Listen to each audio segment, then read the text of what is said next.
स्वागत है दोस्तों आप सभी का हमारे YouTube चैनल तपस्या टीच में। दोस्तों आज मैं बात करूंगा कि इंडियन बैंक में अकाउंट ओपनिंग फॉर्म किस प्रकार से फिलअप करते हैं। अभी आप लोग जिस फॉर्म को देख रहे हैं ये इंडियन बैंक का फॉर्म है। इस फॉर्म को फिलअप करके हम लोग इंडियन बैंक में अपना सेविंग अकाउंट खुलवा सकते हैं या करेंट अकाउंट भी खुलवा सकते हैं। तो सबसे पहले क्या करेंगे, हम लोग चले जाएंगे इंडियन बैंक में जाएंगे, उसके बाद फॉर्म को वहाँ से रिसीव करेंगे। रिसीव करने के बाद फॉर्म को फिलअप करेंगे एक एक करके। आप फिलअप करके तब आधार कार्ड और पैन कार्ड के साथ बैंक में जाकर काउंटर पे जमा करेंगे, तब जाके आपका इंडियन बैंक में अकाउंट ओपनिंग होगा। मैं एक एक करके बताऊंगा कि आपको कैसे फिलअप करना है, इस फॉर्म को कैसे फिलअप करके आप लोग भी अपना अकाउंट इंडियन बैंक में खुलवा सकते हैं। तो देखिए ये इंडियन बैंक का फॉर्म है, मैं दिखा रहा हूँ आप लोगों को। ये वाला जो पेज है इसको आप फिल कर सकते हैं या छोड़ भी सकते हैं, कोई दिक्कत नहीं है, क्योंकि ये जो पेज है ये फिक्स डिपॉजिट के लिए है। यानी कि जो लोग फिक्स डिपॉजिट करना चाहते हैं, यानी कि अमाउंट को फिक्स करना चाहते हैं, उनके लिए है। अब हम लोग चलते हैं नेक्स्ट पेज पे। देखिए यहाँ पे लिखा हुआ है अकाउंट ओपनिंग फॉर्म। सबसे पहले आपको करेंट डेट डालना है, जिस डेट में आप अकाउंट खुलवाने जा रहे हैं बैंक में उस डेट को फिलअप कीजिए। और यहाँ पे आपको ब्रांच नेम, यानी कि आपका शाखा कहाँ का है, ब्रांच कहाँ का है, उस जगह का नाम लिख दीजिए। इतना होने के बाद आपसे यहाँ पे पूछा जा रहा है अकाउंट टाइप, तो नॉर्मल पे टिक आउट कर दीजिए। इतना होने के बाद अब हम लोग नीचे आएंगे, आपसे नाम पूछा जाएगा। तो आइए मैं अपना नाम लिखा हूँ राम तपस्या कुमार, यानी कि फर्स्ट नेम, मिडिल नेम और लास्ट नेम। तो फर्स्ट नेम में राम तपस्या और लास्ट नेम में कुमार आप दे सकते हैं। आप कुछ इस प्रकार से भी अपना नाम लिख सकते हैं। उसके बाद आपसे पूछा जा रहा है यहाँ पे डेट ऑफ बर्थ, यानी कि आप अपना करेंट डेट ऑफ बर्थ डालिएगा, यानी कि जो आपका डेट ऑफ बर्थ है वो डाल दीजिएगा। उसके बाद जेंडर सेलेक्ट कीजिएगा, मेल फीमेल ट्रांसजेंडर, यानी कि जो है वो सिलेक्ट कर लीजिएगा। यहाँ पे आपसे मैरिटल स्टेटस पूछा जा रहा है, मैरिड है अनमैरिड है, आप जो है उस पर टिक आउट कर सकते हैं। इसके बाद आपसे पूछा जा रहा है नेम ऑफ फादर मदर, यानी कि आप किसका नाम देना चाहते हैं। तो पिताजी का नाम देना चाहते हैं तो फादर पे टिक आउट करके यहाँ पे पिताजी का नाम कुछ इस प्रकार से आप लिख सकते हैं। इतना होने के बाद हम लोग आएंगे नीचे, आपसे पूछा जा रहा है लिटरेट, यानी कि आप पढ़े लिखे हैं तो यस, पढ़े लिखे हैं तो यस को सिलेक्ट कीजिए, नहीं है तो नो को सिलेक्ट कर सकते हैं। उसके जस्ट नीचे आपसे पूछा जा रहा है नेशनैलिटी इन इंडियन, अगर आप इंडियन है तो इन इंडियन पे टिक आउट कीजिए। उसके बाद कंट्री नेम यहाँ पे इंडियन लिख सकते हैं। उसके बाद ऑक्यूपेशन टाइप पूछा जा रहा है आपसे, यानी कि आप कौन सा काम करते हैं। अगर आप कोई काम करते हैं तो इसमें से आप सेलेक्ट करके उसको टिक आउट कर लीजिएगा। अगर आप स्टूडेंट है तो स्टूडेंट पे टिक आउट कीजिएगा। इतना होने के बाद अब हम लोग आएंगे नीचे। अब आपसे पूछा जा रहा है रिलीजन, यानी कि आप किस धर्म से हैं, Hindu Muslim Christian Sikh other, यानी कि मैं हिंदू से हूं तो हिंदू पे टिक आउट कर रहा हूं। अगर आप मुस्लिम से हैं तो मुस्लिम पे टिक आउट कर सकते हैं। कैटेगरी पूछा जा रहा है जनरल, ओबीसी, एसटी, एससी, यानी कि किस कास्ट से है, यानी कि कैटेगरी आपका क्या है। तो मेरा ओबीसी है तो ओबीसी को सिलेक्ट किया है। उसके बाद यहाँ पे आपसे पूछा जा रहा है क्या आप विकलांग है। अगर विकलांग है तो यस वाले ऑप्शन को सिलेक्ट कीजिए, नहीं है तो नो वाले ऑप्शन को सिलेक्ट कर सकते हैं।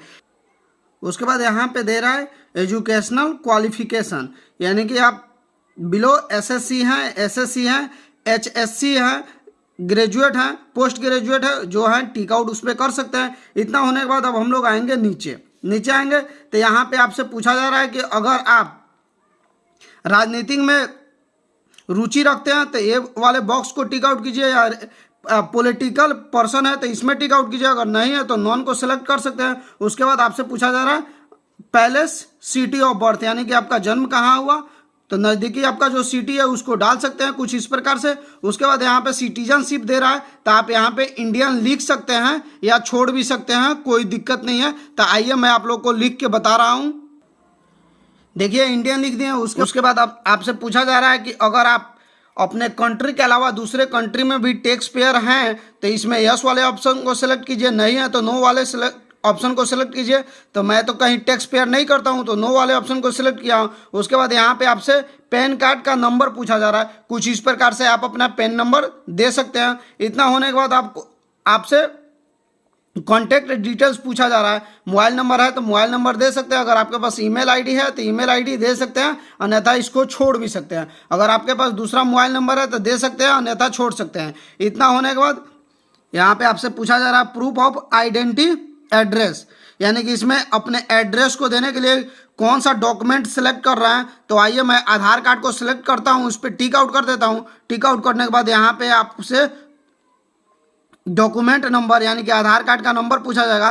तो आप आधार कार्ड नंबर कुछ इस प्रकार से दे सकते हैं, इशू डेट यानी कि आधार कार्ड कब बना आपका, उसके बाद आपको कब मिला, दोनों डेट दे सकते हैं या छोड़ सकते हैं सिर्फ आधार नंबर देकर। अब हम लोग चलेंगे नेक्स्ट पेज पे। अब क्या करना है, यहाँ पे पूछा जा रहा है एड्रेस, तो आप यहाँ पे रेसिडेंशियल पे टिक आउट कर सकते हैं। उसके बाद करने के बाद एड्रेस विलेज लिख के कुछ इस प्रकार से आप अपना एड्रेस लिख सकते हैं। इतना होने के बाद डिस्ट्रिक्ट पूछा जा रहा है, मेरा ईस्ट चंपारण है तो ईस्ट चंपारण लिख दिया है। स्टेट पूछा जा रहा है, मेरा बिहार है, आपका जो होगा लिख सकते हैं। पिन कोड जो है 845456 है, आपका जो पिन कोड होगा लिख देंगे। अगर यह और यह एड्रेस दोनों सेम एड्रेस है तो इस पर 2 लिख सकते हैं या सेम लिख सकते हैं, कोई दिक्कत नहीं है। इतना होने के बाद अब हम लोग आगे बढ़ेंगे। उसके बाद क्या करना है, यहाँ पे आपको सिग्नेचर करना है। कुछ इस प्रकार से आप अपना सिग्नेचर कर दीजिएगा और यहाँ पे आपको फोटो लगाना है।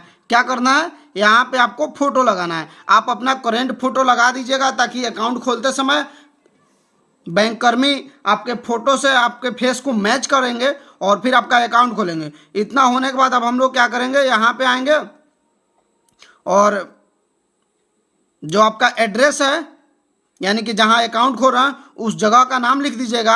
यहाँ पे करेंट डेट लिखना है। उसके बाद इस वाले ऑप्शन को ऐसे ही छोड़ देना है। यह जो ऑप्शन है ये बैंक के लिए है तो ये इस ऑप्शन को ऐसे ही छोड़ देना है। अब हम लोग चलेंगे नेक्स्ट पेज। इसमें कुछ नोट्स दिया हुआ है यानी कि आप पढ़ के और यहाँ पे आपसे पूछा जा रहा है सिग्नेचर, आप सिग्नेचर कर सकते हैं। इतना होने के बाद इसको ऐसे ही छोड़ देंगे और चलेंगे हम लोग दूसरे पेज पे। यहाँ पे टर्म्स एंड कंडीशन दिया हुआ है सेविंग अकाउंट के लिए, तो इसको आप पढ़ सकते हैं या छोड़ भी सकते हैं, कोई दिक्कत नहीं है। यहाँ पे आपको क्या करना है, एक सिग्नेचर कर देना है। सिग्नेचर करने के बाद अब हम लोग चलेंगे दूसरे पेज पे। जो फॉर्म है नॉमिनेशन फॉर्म है यानी कि जिसको DA1 भी फॉर्म बोला जाता है। अब इसको फिल करके मैं दिखाऊंगा कि किस प्रकार से आप नॉमिनी को ऐड करा सकते हैं। नॉमिनी ऐड कराना एकदम अनिवार्य है। अगर आप अकाउंट खोलते हैं और नॉमिनी ऐड नहीं कराते, किसी कारणवश या दुर्घटनावश आपकी मौत हो जाती है तो आपका जो पैसा रहता है उसको निकालने में आपके घर वाले को बहुत दिक्कत होता है। इसलिए आपको नॉमिनी ऐड कराना अनिवार्य है ताकि अगर आप खुदा ना खा सका आपकी मौत हो जाती है तो वो जो नॉमिनी होगा वो आपके पैसा का हकदार होगा, यानी कि आपका पैसा निकाल सकता है, ज़्यादा दिक्कत का सामना नहीं करना पड़ेगा। उस स्थिति में नॉमिनी ऐड कराना एकदम अनिवार्य है। तो आइए यहाँ पे सबसे पहले ब्रांच कहाँ का है, तो मेरा सुगौली का है तो सुगौली लिख देंगे।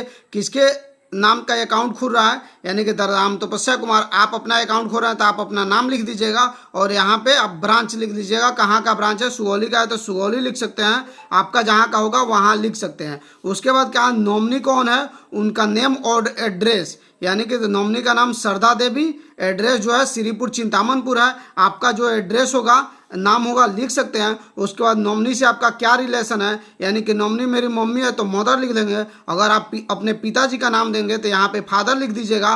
हस्बैंड का नाम देते हैं यहाँ पे तो यहाँ पे हस्बैंड लिख दीजिएगा। नॉमिनी का एज कितना है तो 45 ईयर्स यानी कि 45 साल है। अगर नॉमिनी 18 साल से कम उम्र का रहेगा तो यहाँ पे नॉमिनी का डेट ऑफ बर्थ देना अनिवार्य है।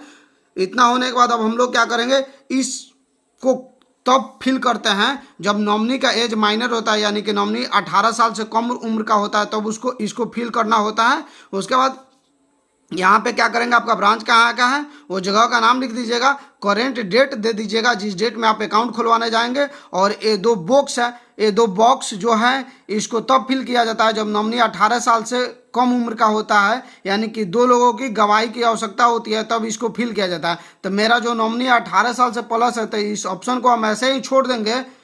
इतना करने के बाद क्या होगा, फाइनली पूर्ण रूप से ये फिल हो गया।